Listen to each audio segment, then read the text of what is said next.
ঘি ঢেলে যেন নিজ দেশকেই বিপদে ফেলেছে ভারত।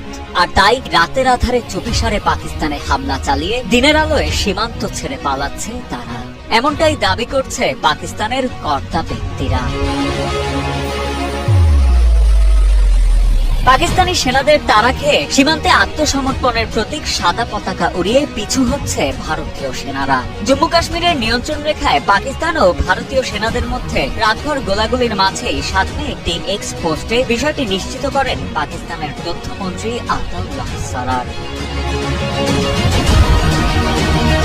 সম্প্রতি কাশ্মীরের পেহেলগাম ট্র্যাজেডিকে কেন্দ্র করে যখন পারমাণবিক শক্তিধর দুই প্রতিবেশী দেশের মধ্যে চলছিল কাদা ছোড়াছড়ি, ঠিক তখনই দক্ষিণ এশিয়ার এই অঞ্চলে নতুন করে উত্তেজনার সৃষ্টি হয় পাকিস্তানে ভারতের হামলার মাধ্যমে।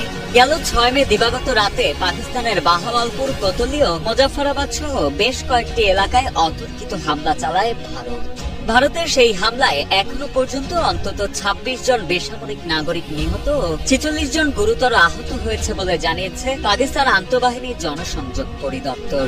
इस वक्त दुश्मन की इस जारियत का मुकम्मल और भरपूर जवाब दे रही है। তবে ভারতের এমন অতর্কিত হামলার পর কার্যত থেমে নেই পাকিস্তান সরকারও।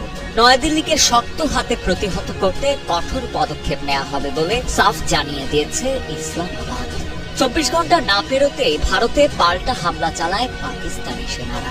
এছাড়া 5টি ভারতীয় যুদ্ধবিমান ভূপাতিত করা হয় বলেও দাবি পাকিস্তানের। এমনকি নিরাপত্তা কমিটির একটি জরুরি বৈঠকে দেশটির সেনাবাহিনীকে ভারতের হামলার কড়া জবাব দেওয়ার অনুমতি দেন পাকিস্তানের প্রধানমন্ত্রী শেহবাজ শরীফ।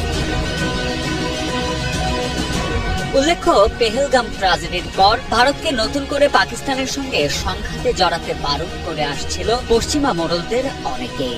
এমনকি পাকিস্তানকেও তারা সংযত থাকার আহ্বান জানিয়েছিল।